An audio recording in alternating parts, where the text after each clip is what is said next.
Hey guys, Brad Gilmore here. Want to give a big shout out to our title sponsor, Walker Texas Lawyer. If you or a loved one have been injured in an accident, whether that be a car, truck, motorcycle accident, or some kind of other issue, hit up Walker Texas Lawyer at 713-552-1117 or walkertexaslawyer.com.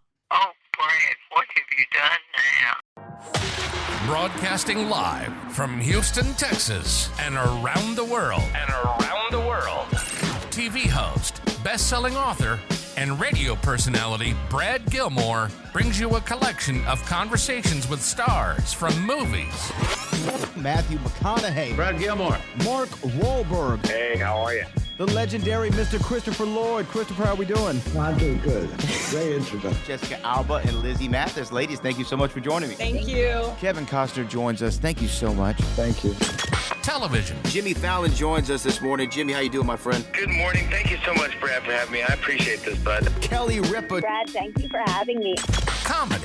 Jay Leno joins us. Jay, how you doing? Hey, Brad, what's going on? Chris Tucker is in the building. Chris Tucker, good morning to you. Hey, Brad, and good morning to you. How are you? George Lopez joins us right now. George, how are you doing, sir? Good morning.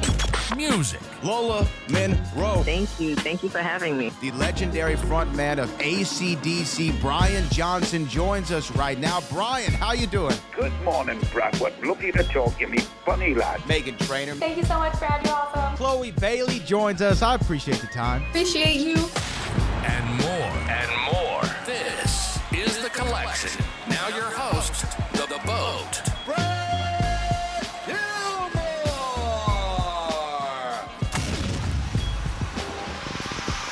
Brad Gilmore, ESPN Radio and CW39 in Houston. Seth, Bianca, Kalon, thank you so much for taking the time. Congrats on the film. Man, thank you so much. Thank you. Well, look, Bianca, let's start with you. This movie, I loved it. I know, obviously, everybody who's been watching this film connects with it. When you first got the script in front of you, did you automatically connect with your character? Oh, yeah, definitely. I say every time I read the script just like that, like it was a book, and I just fell in love with the story and all the characters and the dialogue, and especially Amber, because I feel like we could all relate to her a little bit because people think that, what she's doing is wrong when it's just her way of doing stuff. Mm-hmm. Yeah. Same question for you, Kalon. What was your reaction to the script?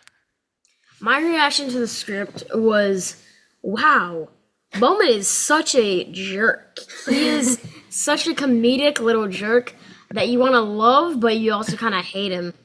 And I just love that about him. And it is really fun to play a comedic role.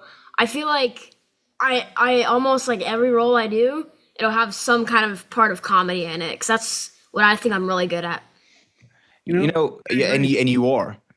And that definitely comes through in the movie. Seth, congrats on this. I mean, what an achievement to pull this movie off, and especially with the effects. I know you have a VFX background, but to be able to kind of put all this together and create this world for us to live in for 90 minutes is a huge, huge accomplishment. So I'm sure you're thrilled with how it's come out. I know as a director, I'm sure there are things that you look at and go, oh, I could have done this, and that, but you have to be thrilled. It's perfect. No, it is. Yeah. It's perfect. I think it is, but you have to be thrilled with the final product of this. Oh, yeah.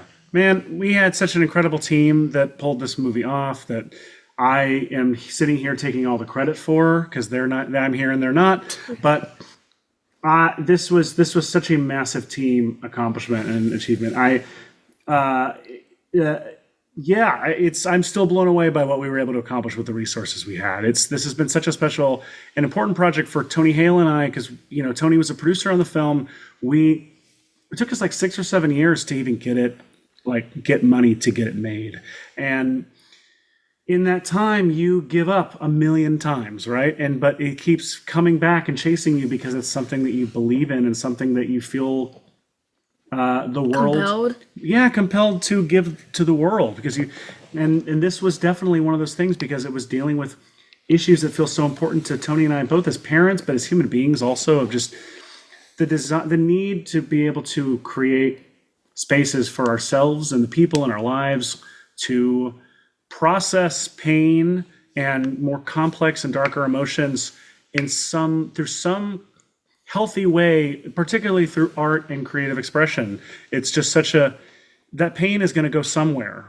And I think often one of the best places for it to go is into art or some form of creative self-expression. And this movie is very much about empowering people to create a space for that. You know, you beautifully said. There's a quote that I love that says, take me away to where I had a kid's innocence, because in a sense, that's what I've been missing ever since. And I feel like that's somewhat of the embodiment of this story, of just looking at it looking through the world's eye from a kid's imagination, what we can learn from our young people to kind of tap back into that creative sense of self. Now, I want to talk about Seth's direction, Bianca and Kalon, working with him and these monsters and being able to see them visually, even though they're not in front of you. What were the tips and tricks of the trade that Seth helped you give you to help you see these monsters? Talk about me nicely. I think Seth did a really good job at giving us the eye line and giving us the concept art for most of the monsters. I mean, except the Sharpie monsters, because those some of the monsters in the third act we didn't have a specific look for. Right, but most of them we did really good. And I mean, he did a really good job directing us on how to shoot the eiders, how to like kind of like panic with the eiders. I think you would have basically more where to insight point on the that. water guns. Where to point the water guns and where to look at it. Yeah. What about you? I mean, I feel like it was just so easy to see Seth's vision, and like with not even just the concept art, but also with like the whole scene, like the dialogue. I kind of got all the humor and the way that he was writing. You guys did such a good job. Yeah. They nailed it. Now, Seth, when did it come into, or was it always a part of it? Because what I noticed with the different monsters, depending upon what they were drawn with, you kind of see that texture in large scale, whether it be crayon paint or what have you. When was that decision made? As far as, was that something that you had that in your head from the get-go, or did you go, it'd be a good idea if, and then you? That was a pretty early decision, but it was like one of the most groundbreaking, like pivotal ones in terms of like the direction of the aesthetic of the movie, the aesthetic of the creatures.